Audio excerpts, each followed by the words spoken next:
નમસ્કાર ખેડૂત ભાઈઓ. આજે આપણે ચણાના ખેતી વિશેની વાત કરવાના છીએ. આપણે આગળ પાર્ટ વાઇઝ પાર્ટ સમજીશું કે ચણાની ખેતી કઈ રીતના કરવાથી વધારેમાં વધારે આપણે ઉત્પાદન લઈએ. તો કે આજનો વિડીયો ખાસ થવાનો છે કે આપણે પ્રાઇમરી જે આપણે જમીન કઈ રીતના તૈયાર કરવી જેના કારણે વધુમાં વધુ ઉત્પાદન લઈ શકીએ. તો હું તૃપેશ ડોબરિયા આપનું સ્વાગત કરું છું એક પગલું ખેતી તરફની યુટ્યુબ ચેનલમાં. આપનો વધુ સમય ન લેતા આપણે વિડીયો તરફ વધીએ આગળ.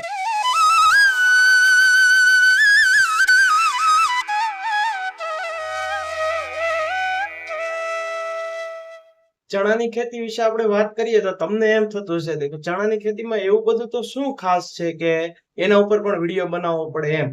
તો કે એમાં જોઈએ તો આપણે એક બે રોગ સિવાય બીજું કઈ બહુ એવા બધા ખાસ કરીને એવા રોગો નથી આવતા. પણ જે મુખ્ય પ્રોબ્લેમ છે એ છે સુકારો, વિલ્ટ, કે જેના કારણે આપણને ભારેમાં ભારે નુકસાન થાય છે. જો આજ ઓછામાં ઓછો આવે, સુકારો જ ઓછામાં ઓછો આવે તો આપણા પાકમાં ઘણો બધો ફાયદો રહેતો હોય છે.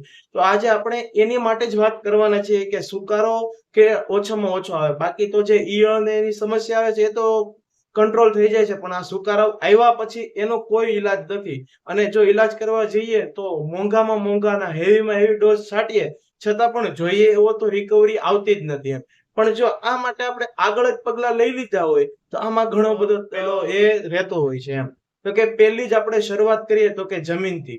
કે જમીન કઈ રીતના તૈયાર કરવી. જો જમીનની તૈયારી તમારે સ્ટ્રોંગ હશે તો તમારે વિલ્ટનો પ્રોબ્લેમ બહુ જ ઓછો રહેશે, એટલે કે સુકારાનો પ્રોબ્લેમ બહુ જ ઓછો રહેશે એમ. તો કે પહેલા તો આપણે સમજવું પડે જમીન કેટલા પ્રકારની હોય એમ. તો કે આપણે જોઈએ તો જનરલી જમીન બે પ્રકારની હોય છે. એક ભારે જમીન અને એક હળવી જમીન એમ. તો કે આપણને પ્રશ્ન થશે ભારે જમીન એટલે શું અને હળવી જમીન એટલે શું. તો કે ભારે જમીન એટલે એવી જમીન કે જેમાં કાપનું પ્રમાણ 4 થી 5 ફૂટનું હોય અને જે ભેજ સંગ્રહ કરી રાખતી હોય. જનરલી જટનારા ભેજ એ છોડતી ના હોય. અને હળવી જમીન એટલે કે જેમાં 1 થી 2 ફૂટનું જ કાપનું લેયર હોય અને તે નિતારવાળી એટલે કે ભેજ પકડી રાખવામાં સક્ષમ ના હોય એવી જમીન એમ. તો કે જેમાં આપણે જોવા જઈએ તો કે ભારી જમીન, તો કે એમાં છે સુકારાનો પ્રોબ્લેમ છે એ સૌથી વધુ રહેતો હોય છે. એ જ્યારે હળવી જમીનમાં જોઈએ તો કે સુકારો બહુ જ ઓછો આવે છે અને ઘણી જગ્યાએ આવતો પણ નથી એમ. તો કે આના માટે આપણે જમીન કઈ રીતના તૈયાર કરી શકીએ કે જે સુકારો ઓછો આવે એમ. તો કે એનો એક સરળ ઉપાય છે મલ્ચિંગ પેપર એમ. તો કે જે તમને બધાને ખબર જ હશે એમ. તો કે ભારે જમીન છે કે તેમાં ઓલરેડી ભેજ છે, એની અંદર ભેજ સંગ્રહ કરવાની કેપેસિટી છે. તો કે એમાં જો મલ્ચિંગ આપણે કરીએ તો વધારે સુકારો આવવાની શક્યતા છે. તો કે જેને ભારે જમીન છે અથવા તો હળવી જમીન છે પણ ડેમ કાંઠાની જમીન છે. ડેમ કાંઠાના કારણે તેમાં પાણીના સ્તર ઉપર રહે અને તેમાં પણ ભેજનું પ્રમાણ વધારે રહે છે. તો કે આવી જગ્યાએ જો મલ્ચિંગ પેપરનો આપણે ઉપયોગ કરીએ તો તેના કારણે સુકારો વધારે આવે છે. પણ જો આજ હળવી જમીનમાં મલ્ચિંગ પેપરનો આપણે ઉપયોગ કરીએ તો સુકારો તો નથી આવતો, પણ સાથે સાથે ઉત્પાદનમાં 1.5 થી 2 ગણો વધારો થાય છે એમ. તો કે આપણને એમ થાય છે કે એ કઈ રીતના. તો કે આપણે એક ઉદાહરણ દ્વારા સમજીએ એમ. કે આપણને બાળપણથી શીખવાડવામાં આવેલું છે કોઈ પણ છોડ, કોઈ પણ વનસ્પતિ છે તો તેનું જે ઉપરનો ભાગ છે તો કે એ સૂર્યપ્રકાશ તરફ આગળ વધે છે એમ. એટલે કે જેટલો સૂર્યપ્રકાશ એને સારો મળે તેટલો જ તેનો વિકાસ અને તેની હાઈટ સારી થાય એમ. પણ જે આપણને નથી શીખવાડવામાં આવતું એ છે મૂળ. કે જેમ પ્રકાંડ તેનું સૂર્યપ્રકાશ તરફ જેમ સારો હોય એમ આગળ વધે એમ તેનું મૂળ જેટલું ઘણું અને ઘાટું અંધારું હોય તેટલું જ એ વિકાસ પામે છે એમ. તો કે મલ્ચિંગ પેપરના કારણે બે ફાયદા થાય છે. કે હળવી જમીનમાં જો આપણે મલ્ચિંગ પેપર કરીએ તો કે તેના કારણે એક તો તેમાં ભેજનું પ્રમાણ જળવાઈ રહે છે એમ મલ્ચિંગ પેપરના કારણે. અને બીજું તેમાં અંધારું રહેવાના કારણે તેના મૂળ સારી રીતે વિકાસ પામે છે. એટલે તમારો જેટલું મૂળ સારી રીતે વિકાસ પામશે તેટલો જ તમારો છોડ સારો અને તેમાં ફળ અને ફૂલ આવવાની શક્યતા પણ બહુ જ સારી રહેશે એમ. અને જોવા જઈએ તો મલ્ચિંગ પેપરના કારણે તેને પૂરતા પ્રમાણમાં ભેજ મળે છે એમ. એટલે આના કારણે તમારા ફળમાં પણ વધારો, ફળના વજનમાં પણ વધારો થાય છે. જનરલી કેવું થતું હોય છે કે હળવી જમીન જે છે એમાં ભેજનું પ્રમાણ ઓછું રહેવાના કારણે કે તેના છોડના ફળની સાઈઝ તો સારી એવી પાકે છે પણ તેમાં વજન નથી રહેતું, કારણ કે ભેજની કટોકટીના કારણે. પણ જો મલ્ચિંગ પેપરનો આપણે ઉપયોગ કરીએ તો આ જ ભેજ તેમાં છોડમાં જળવાઈ રહે છે અને તેને પૂરતો ભેજ મળવાના કારણે તેનું બિયારણ તો બહુ જ સારું થાય છે પણ તેમાં વજન પણ વધે છે. પરિણામે તમારું જે ઉત્પાદન છે તેમાં 1.5 થી 2 ગણો વધારો થઈ જતો હોય છે એમ. તો કે આ છે મલ્ચિંગ પેપરના ફાયદા. પણ સાથે સાથે મલ્ચિંગ પેપર હોય તો સાથે સાથે ડ્રીપ પણ હોવી જરૂરી છે એમ.